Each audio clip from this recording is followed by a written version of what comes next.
Hi, Brian here. I am here today to talk about Paracord bracelets.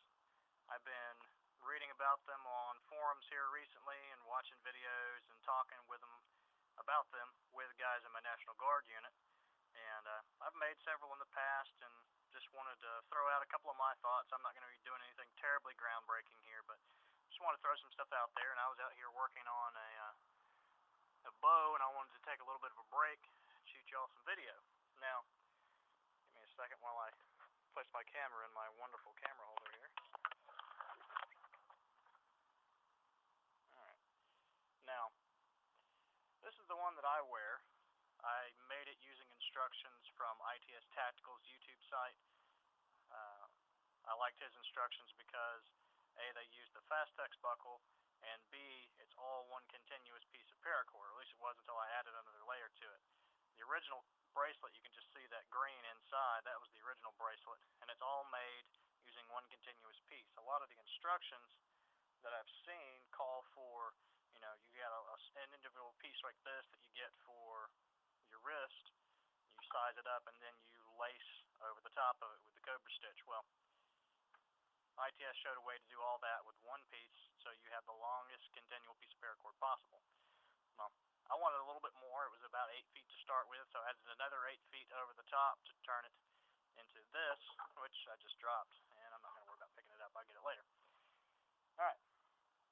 Now, what I wanted to do, because I've got some nephews that want these, and I don't really have a bunch of extra fast tech buckles, and I've been seeing pictures of ones that just use a knot like this to hold them, which works pretty well. You get that in there nice and snug, and that's not coming apart.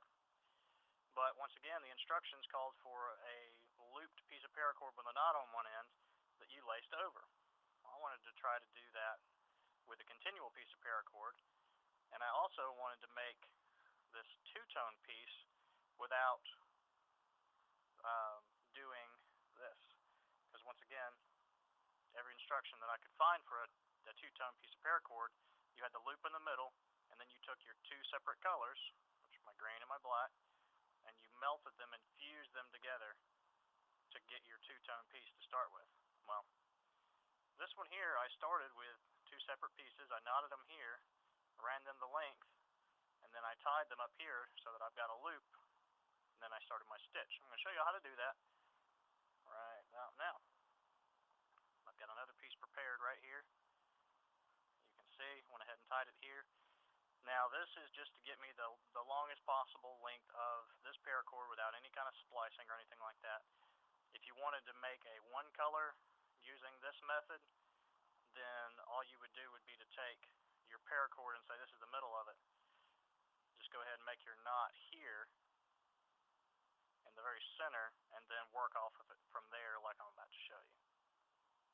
And this is pretty simple. I'm sure somebody's done it before. I couldn't find it though, so I figured I'd just throw it out there.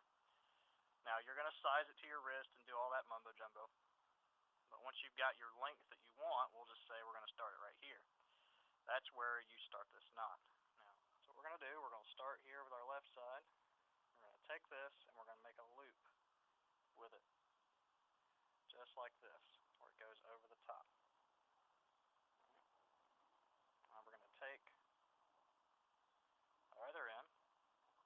We're going to run it through that loop, just like that. Kind of hold that loop open so you can see it. Alright, take it out around that other end, and then back through that loop on the bottom. Pull all this up together a little bit, and then hold it up here so y'all can see what's going on. Alright, so that's what you should have. This is your loop where your knot's going to go through. So we'll go ahead and we'll kind of draw that up a little bit, and then we'll adjust that loop. The easiest way I've found to adjust it is just to bring your knot up through it, and then pull it down until you get the tightness you want. And then kind of hold the knot together, pull that other side like that. And we tighten all that up, and there we've got our loop. So that's that. Now from there, it's really simple just to continue with your cobra stitch, which a lot of people have shown online and